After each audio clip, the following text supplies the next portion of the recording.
నువ్వు పోతావు కదా అట్లా కురపాలి వేసి తీసుకురా. ఏమో నాయన రావాలంట అన్నాడు. ఎందుకు మళ్ళా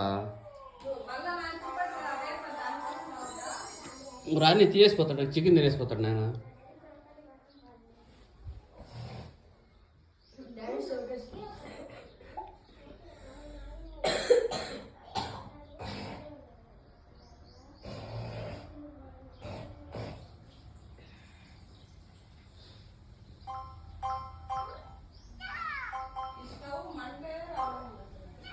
కొత్తది తెచ్చుకున్నావా?